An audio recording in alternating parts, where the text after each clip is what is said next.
كريستيانا waxa uu ka baqay marka uu guursado Georgina inay dalbato furniin si ay u qaadato hantidiisa.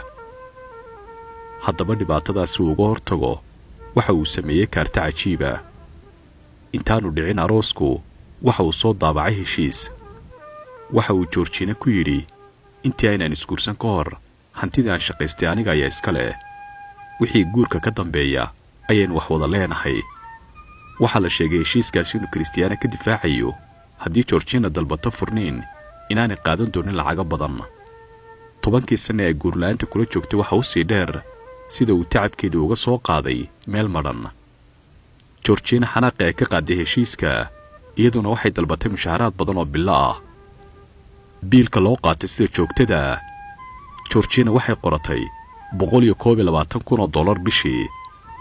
guryo qiimahoodu yahay $5 milyan iyo lacagaha howlgaba inta ay nooshahay bishina waxay qaadan doontaa $110,000. waxa kale oo ay dalbatay qarashada ay ku qaadan doonto daryeelka carruurta oo bishiiba ay ku rabto $500,000.